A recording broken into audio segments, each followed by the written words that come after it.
Hello, amazing human. Welcome to the Nourished Pineapple. Sarah King here and Chef Everett. And today we are excited because we are going to share our favorite food, which is pizza. I like it too. Yes. And we wanted to give a special shout out to Steve Baker for suggesting that we make pizza. We love healthifying it, and one of the things that we love about pizza is that we can add whatever we want to our pizza.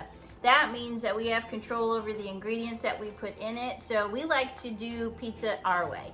And today we're going to do two different versions. We're going to show you how to make a rapid rise yeast pizza crust. And we're also going to do a pita pizza with our favorite Ezekiel pita bread. Mine. And it's yours. These are the kind that Everett likes. And we like this brand because when you look at the ingredients list, there's no funny business on here. So we can pronounce everything that's on the ingredients list, and it's pretty short. So there's different kinds of whole flour, fresh carrots. Did you know that? What? Barley flour, millet flour, lentil flour. So good stuff in this, and it actually doesn't hurt my tummy when I eat it. Me either. Yeah, so it makes us feel good. And we're also going to add veggies and one pepperoni that we like to get. So when we use pepperonis, we make sure that there's no nitrates, no added stuff, and that the meat is antibiotic free. Yeah. Yeah.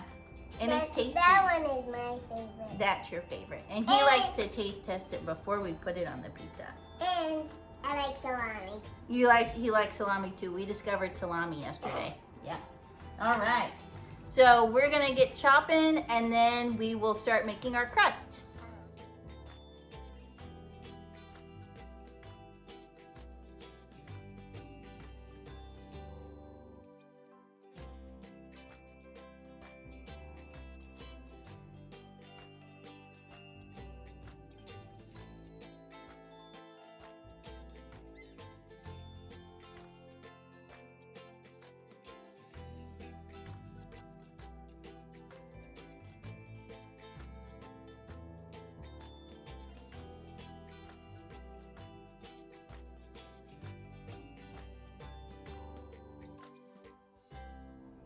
For our pizza dough, what we need is a cup of warm water. You want it to about 120 degrees, active dry yeast, and 2 cups of flour that we're going to put into the bowl.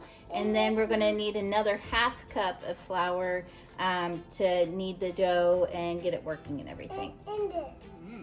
Now we're gonna add 2 tablespoons of olive oil, extra virgin olive oil. Yeah. I can do that. Sure you can. Okay. And then the warm water, buddy. Here.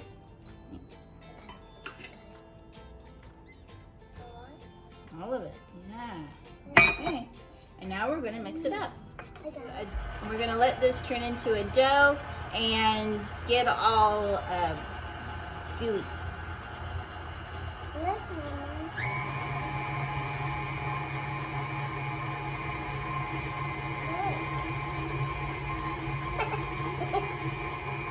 Then we're gonna add about a half cup more flour to the dough so it starts to all stick together, and then we're gonna let it knead for a couple minutes.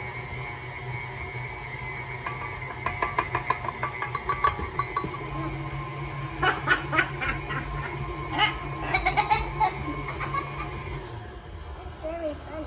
So you're supposed to turn down the kneading arm when you add the flour. Alright, so now the bowl's all clean and all the dough's all stuck together. I added just a little bit more olive oil because we just had a little bit too much flour in there. If you don't have a KitchenAid mixer, you can just put flour on the counter and knead the dough for a couple minutes so that it just till it becomes elastic. Just like this guy. He looks funny. Now we're gonna cover our bowl with, I like to use cling wrap. It seems to help the dough rise. So we're gonna let this rise for 10 minutes. Yeah. While we're waiting for the dough to rise, I wanted to show you how to make the Pita Pizza. That way, if you're craving pizza, but you want something that's still healthy and fast, then this is one of my favorite things to throw together.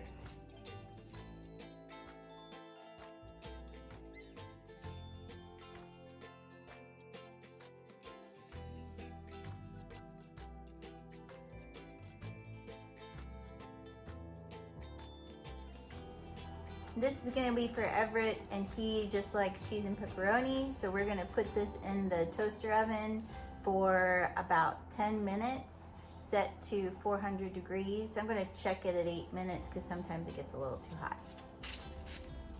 The Pita Pizza is done. So our dough is risen, and we're gonna roll that out and start adding our toppings. Sometimes if I'm not wanting animal protein on my pizza, I'll put chickpeas on there for added protein and extra fiber. And that fiber, I love fiber. We actually need to get, it's recommended that we get about 35 grams of fiber a day, and adding fruits and vegetables, whole grains, beans, lentils to your diet can help get that fiber intake up. And the more fiber that we eat, the better that we're gonna feel. And fiber even helps us lose weight while we're sleeping. So anytime that I can get more fiber into my diet, I'm gonna do it. So those chickpeas can help with that, and they're really good on pizza. I suggest trying it out if you never had. But we're gonna get rolling and start adding our ingredients.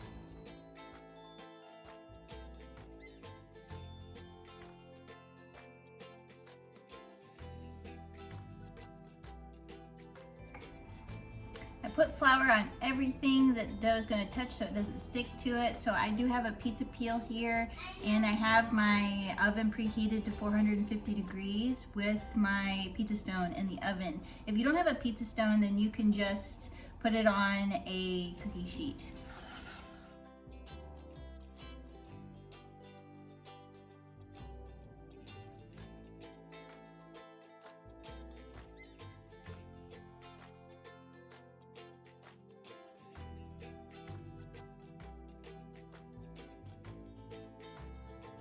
So I just put the pizza in the oven, and it is at 450 degrees, and I'm gonna let it be in there for about 10 minutes, and then I'm gonna check it. And now we are gonna get the pizza out of the oven.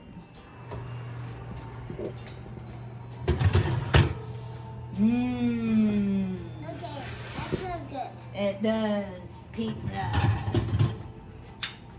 Well, mine will smell even better. Yeah. Yay! You didn't burn it! Yeah, I didn't burn it! Alright, so now we have our finished product. Our pizza. Oh, so good.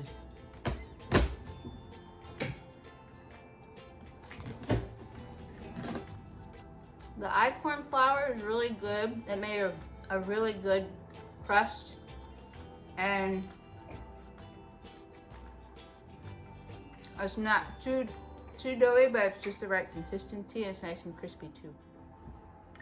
Thank you so much for joining me. I hope that you got some good tips and tricks on how to add more vegetables to your pizza and to take a dish that isn't traditionally healthy to one that has a lot of color and a lot of fiber in your meal. And also, when you're eating foods that aren't that healthy, think of ways that you can add in vegetables and quality carbohydrates and proteins so that it can be a healthier dish for you. Because remember that our stomach is only about the size of our closed fist.